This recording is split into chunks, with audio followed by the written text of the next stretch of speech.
Imagine getting a text from the woman you love, a woman you share a home with, saying she pawned your most treasured possession, my dead father's watch. And then, imagine the satisfaction of seeing her face as the police arrested her at her own mother's birthday dinner. That's exactly what happened. I was in a Thursday meeting, 11:23 a.m., when my phone buzzed. It was Natalie, my girlfriend of 2.5 years, who'd been living with me in my condo for the past 8 months. Her text casually read, "Hey babe, just FYI, I pawned that old Rolex from your dresser to make my student loan payment. Was going to default otherwise. You make good money. You could just buy another one. Love you." I stared at the screen, reading it over and over.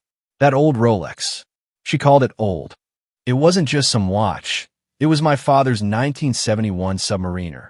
The watch he wore every single day until cancer took him 18 months ago. His final gift to me. The last physical piece of him I had. My heart pounded, a cold, suffocating dread washing over me. I somehow excused myself from the meeting, stumbled to the bathroom, and just sat in a stall, trying to process the sheer audacity, the betrayal. Then, through a haze of disbelief, I typed back one sentence. "Thanks for letting me know." She replied almost instantly with a string of heart emojis. "Knew you'd understand, babe. You're the best." My stomach churned. Understand? I didn't respond. Instead, I called my lawyer friend, Derek. "She pawned my dad's watch without permission. That's theft, right?" I asked, my voice barely a whisper. Derek, ever the pragmatist, asked about its value. "About $12,000. I told him, the number feeling hollow. "That's grand theft, Tyler. Felony territory. Are you sure you want to go there?" He paused, then added, "She knew what that watch meant to you." A white-hot anger ignited in me. Yes, I was sure. "Document everything," Derek advised. "Screenshot the texts. File a police report immediately." I went back to my meeting, the words blurring, my mind replaying Natalie's text, her emojis. After what felt like an eternity, I drove straight to the police station. The officer taking my report looked at me with a sympathetic gaze as I showed him the texts. She admitted to it in writing, and she doesn't own the watch. It was my father's. She knew exactly what it was. He nodded. "With that value and her confession, this should be straightforward. We'll assign a detective." That evening, Natalie strolled in like nothing had happened. She gave me a kiss, asked about my day, and started unpacking groceries she'd bought with my credit card, as usual. "Interesting," she chirped. "Yours?" I replied, my voice flat. "Good. That loan payment stress is finally gone. We should celebrate." We, as if she'd contributed a single dollar to our shared finances in the 2.5 years we'd been together. "Sure," I said, a dangerous calm in my voice. "Let's celebrate this weekend." She beamed, completely oblivious, and started making dinner. I watched her, this woman who'd stolen the most sacred thing I owned, thinking heart emojis made it all okay. 2 days later, Friday afternoon, Detective Morrison called. Professional. Thorough. "Mr. Turner, we've confirmed the pawn transaction. The shop has the watch and has placed a hold on it. The paperwork shows your girlfriend's signature. She used her ID and received $3,200. My blood ran cold again. $12,000 watch, pawned for $3. She also told him it was hers, he continued. That's fraud on top of the theft. We have enough for an arrest warrant." "When?" I asked, my voice surprisingly steady. "We'd like to move quickly before she knows you've involved law enforcement. Does she have any travel plans?" I almost laughed. Actually, her mother's 60th birthday dinner is tomorrow night. Big family thing at Rosewood Restaurant. There was a pause on the line. "That would certainly ensure she's located. 7 p.m. reservation under Gloria Hutchkins." He assured me they'd handle it discreetly. That night, Natalie modeled the dress she'd bought for the dinner, naturally with my credit card. "How do I look?" she asked. "Beautiful," I said, and she truly was. Beautiful, entitled, and utterly, tragically oblivious. "You're still coming, right? Mom really wants you there." "Wouldn't miss it," I promised. Saturday, I got ready with a strange sense of anticipation. Natalie fussed over her hair and makeup, every detail perfect for her mom's big day. We drove separately. I claimed a work call and might run late. I arrived at 7:15. The family was all there. Gloria, Natalie's sister Bethany, her brother Anthony, aunts, uncles, cousins, about 20 people at a long table. Natalie waved me over, patting the seat next to her. You made it. Told you I would. The appetizers had just arrived when I saw them. Detective Morrison and a female officer. They spoke briefly to the host, who pointed towards our table. Natalie was laughing at something said when they approached. Natalie Hutchins? She looked up confused. Yes. Detective Morrison's voice was calm, firm. I'm Detective Morrison. You're under arrest for grand theft and fraud. Please stand up. The table went silent. Fork stopped midair. Gloria's mouth fell open. What? This is a joke, right? Natalie looked at me, her eyes wide with bewilderment. Babe, what's happening? I met her gaze, a quiet fury burning. You stole my father's watch, Natalie. You pawned it without permission. But I told you. You said you understood, she stammered, desperation creeping in her voice.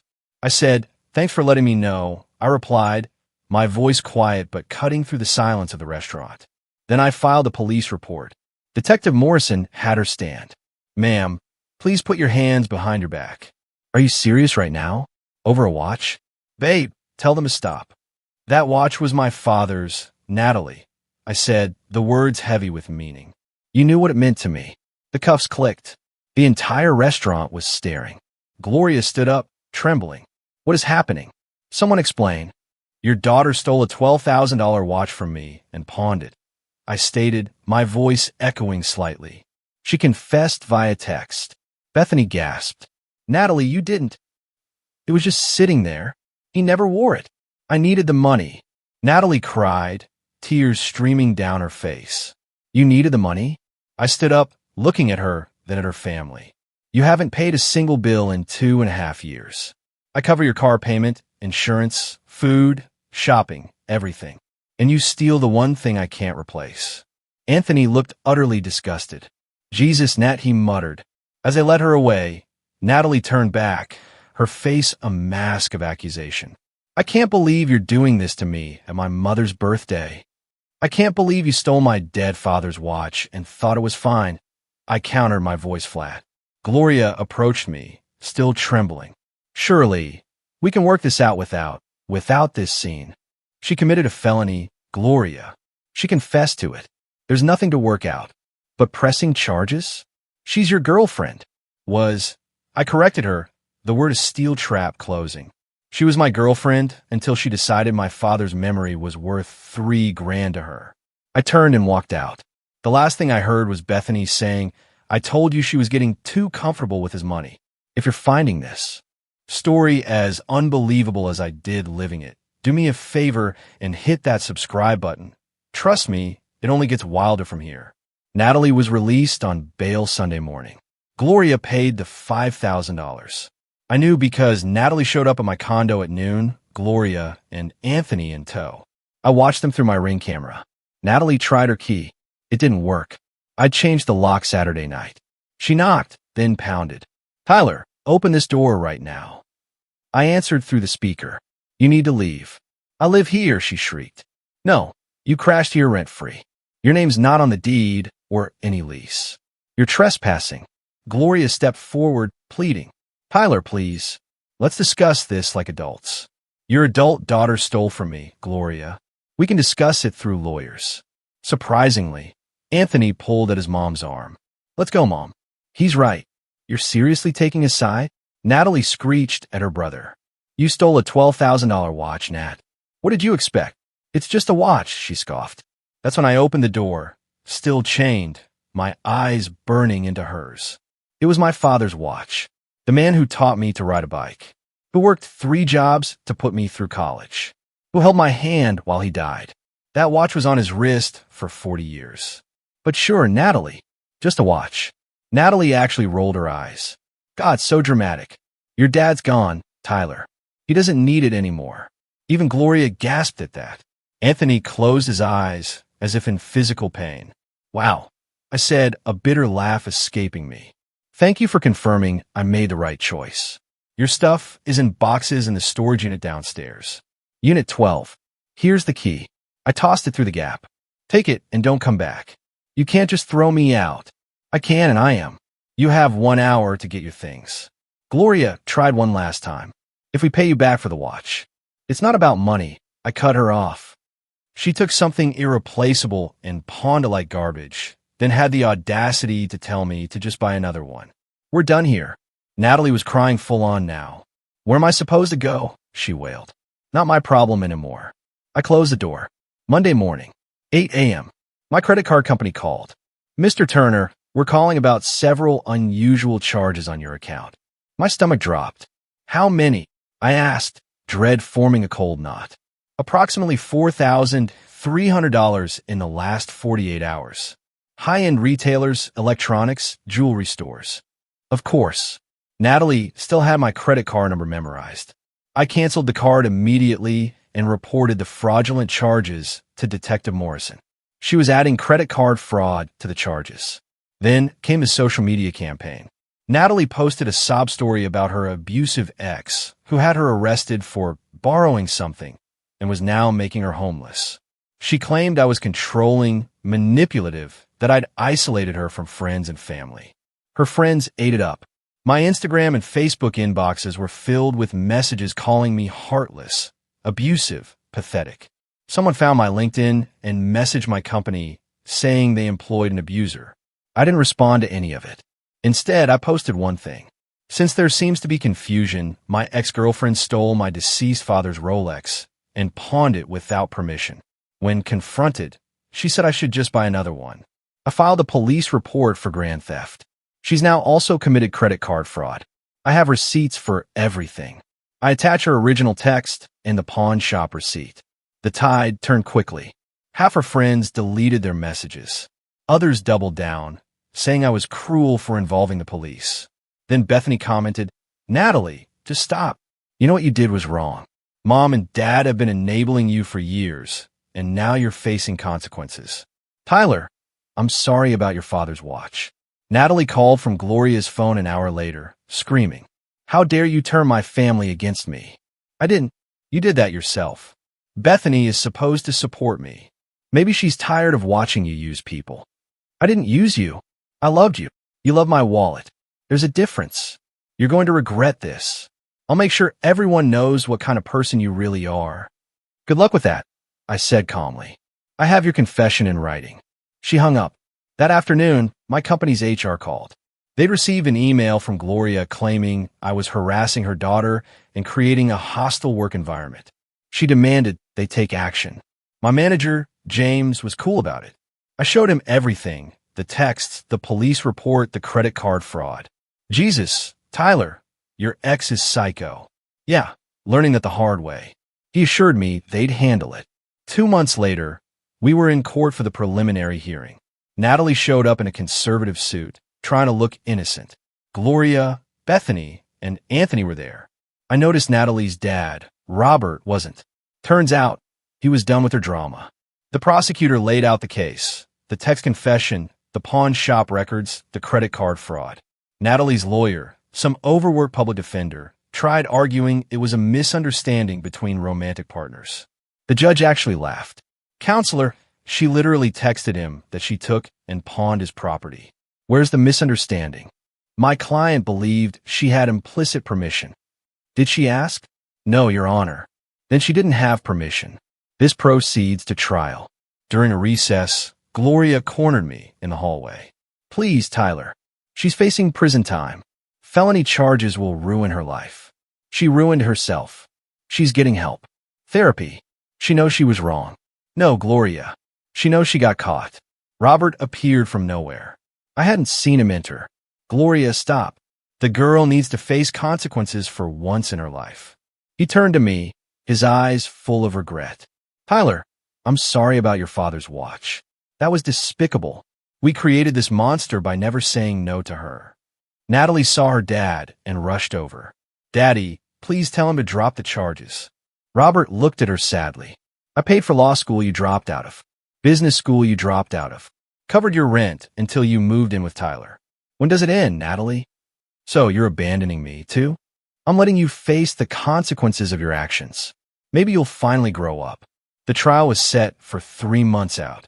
Natalie was offered a plea deal, 1 year in prison, 2 years probation, full restitution. Her lawyer advised taking it. While awaiting trial, Natalie spiraled. According to Anthony, who reached out to apologize for his sister, she was bouncing between Gloria's house and friends' couches. Nobody wanted her long-term. She got a job at a clothing store, but it lasted 2 weeks before she was fired for stealing inventory. Apparently, she felt underpaid and decided to compensate herself. That triggered a violation of her bail conditions. Back to court.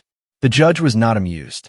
"Miss Hutchins, you're facing felony theft charges, and you commit another theft? It was just a few shirts, Your Honor. Theft is theft. Bail is revoked."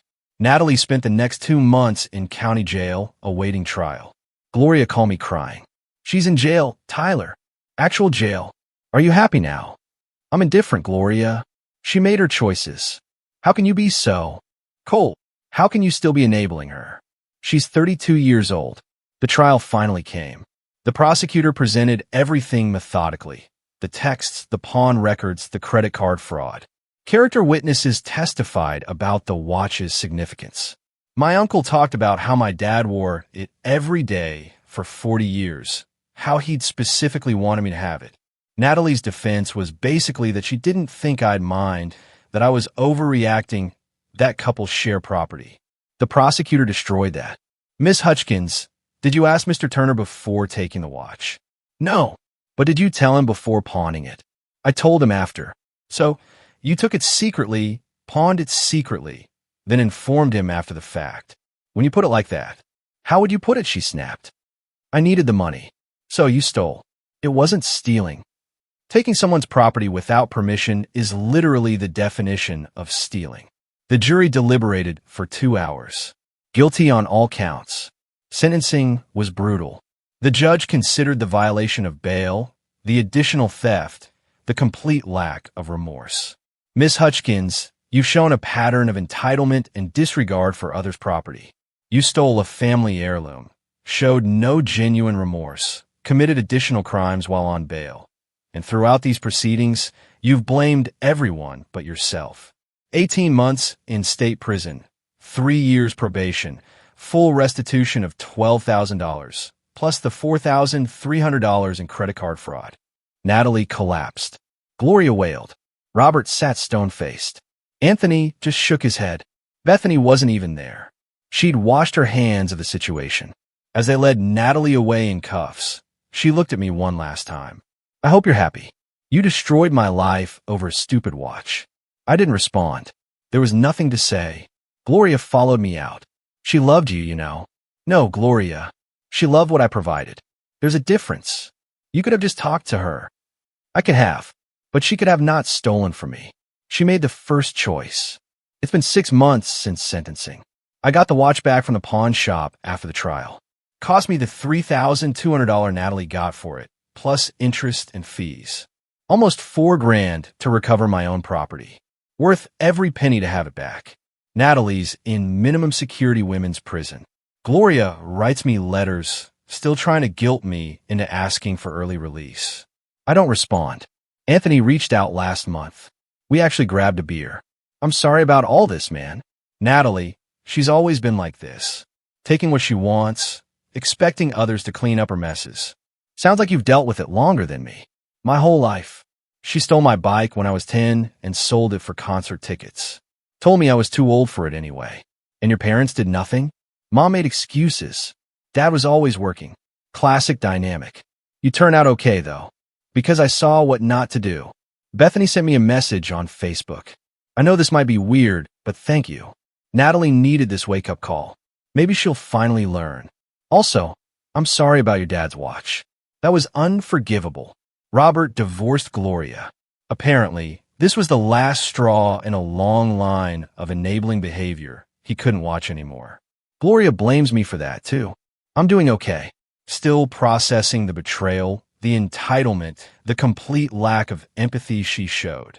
My therapist says I handled it well, though. Stood my ground. Didn't let guilt make me cave. I started dating someone new, Rachel. She actually gasped when I told her the story. She pawned her dad's watch and thought that was okay and said you could just buy another one. That's sociopathic. That's Natalie. Rachel wears a Timex. Pays her own bills. Asks before borrowing my phone charger. The bar is underground, but she clears it easily. I got a letter from Natalie last week. The first one she sent. It was exactly what you'd expect. Tyler, I've had time to think in here. What you did was wrong. Yes, I shouldn't have taken the watch without asking. But involving the police, sending me to prison, that was too far. You destroyed my life over an object. An object your dad doesn't even need anymore. I'm suffering in here while you're living your life. Is that justice to you? Your dad would be ashamed of how cruel you've become. I made one mistake, and you ruined everything. When I get out, I'll have nothing. No job prospects with a felony. No home. No future. I hope you're satisfied. Despite everything, I forgive you. Maybe someday you'll realize what you've done and forgive yourself. Natalie. Still no actual apology. Still no acknowledgement of the betrayal. Still positioning herself as the victim. I didn't respond, but I did take a photo of me wearing my dad's watch and post it on Instagram with the caption, "Some things are irreplaceable. Garden carefully." Bethany liked it. Anthony commented, "Your dad would be proud of you for standing up for yourself." He's right. Dad always said I was too much of a pushover, too willing to let people walk over me. Well, not anymore. The watch sits in a safety deposit box now when I'm not wearing it for special occasions. Every time I look at it, I remember my dad, and I remember the lesson Natalie inadvertently taught me. When someone shows you who they are through their actions, believe them. When someone steals from you and says you can just buy another one, they're telling you everything you need to know about their character. It's been a year since the arrest. Natalie got out last month, early release for good behavior. She served 8 months. Gloria immediately started a campaign to get me to hire Natalie, give her money, help her get back on her feet. I blocked her on everything. Then Natalie showed up in my office building. Security called me. "There's a Natalie Hutchins here. Says she needs to speak with you urgently. Tell her if she doesn't leave immediately, I'll call the police for violation of probation." She's not allowed to contact me. She left, but not before telling security I was heartless and had ruined an innocent woman's life. Anthony texted me that night. She's staying with Mom, already complaining about having to follow probation rules. Some people never learn. Last week, I found out through Bethany that Natalie got arrested again. She stole money from her probation-mandated job at a restaurant. Apparently, she felt she deserved more than minimum wage, so she helped herself to the till. She's going back to prison, longer this time. Probation violation plus new charges. Gloria called from block number. Hysterical. "This is your fault. If you hadn't started this, she wouldn't be in this situation." Gloria, she stole from me, then stole while on bail, then stole while on probation. That's a pattern, not a mistake. She was desperate. She was entitled. There's a difference. You're evil. I'm done. Don't contact me again. I hung up and immediately filed for a restraining order against Gloria, too. Enough is enough. Rachel and I are moving in together next month. She insisted on showing me her credit report and bank statements first. I want everything transparent. No surprises. You don't have to after what you went through. Yes, I do. Trust but verify, right? She's the opposite of Natalie in every way. Responsible, empathetic, independent. She saw my dad's watch and immediately understood its value wasn't monetary. "It's beautiful," she said, tracing the scratches. "The wear. That's your dad's life on that watch." "Yeah, exactly. I'm glad you got it back." "Me too. Robert reached out recently. We had coffee. I failed her," he said quietly. "Gave her everything. Never made her earn anything. Now she's in prison because she never learned actions have consequences. You can't blame yourself entirely. Can I?" Every time she stole or lied as a kid, Gloria made excuses, and I just worked more, avoided the conflict. Now look where we are. She's an adult. Her choices are her own. True, but we shaped the adult she became. You did the right thing, Tyler. Maybe if someone had done it sooner. He didn't finish. Didn't need to. Life's good now. Peaceful, drama-free. The watch sits in my safety deposit box, except for special occasions. My dad's birthday, Father's Day, the anniversary of his death. When I wear it, I think about him, his work ethic, his integrity, his refusal to let anyone take advantage of him. He'd be proud I didn't let Natalie get away with it. Proud I stood my ground. Proud I protected what he left me. Sometimes the best revenge isn't elaborate. It's just refusing to be a victim. It's saying no and meaning it. It's letting someone face the consequences they earned. Natalie thought she could take what was mine because I'd always given her everything else. She thought wrong, and she's paying for that miscalculation. That's not cruel. That's justice. The watch ticks on, keeping perfect time, just like it did on my father's wrist for 40 years. It'll tick on my wrist, too, and someday my son's. Because some things are meant to be preserved, protected, and passed on. And some people are meant to be left behind. What would you have done in my place? Have you ever been through something like this, where someone you loved betrayed you so deeply? Tell me what you think in the comments below. I really want to know.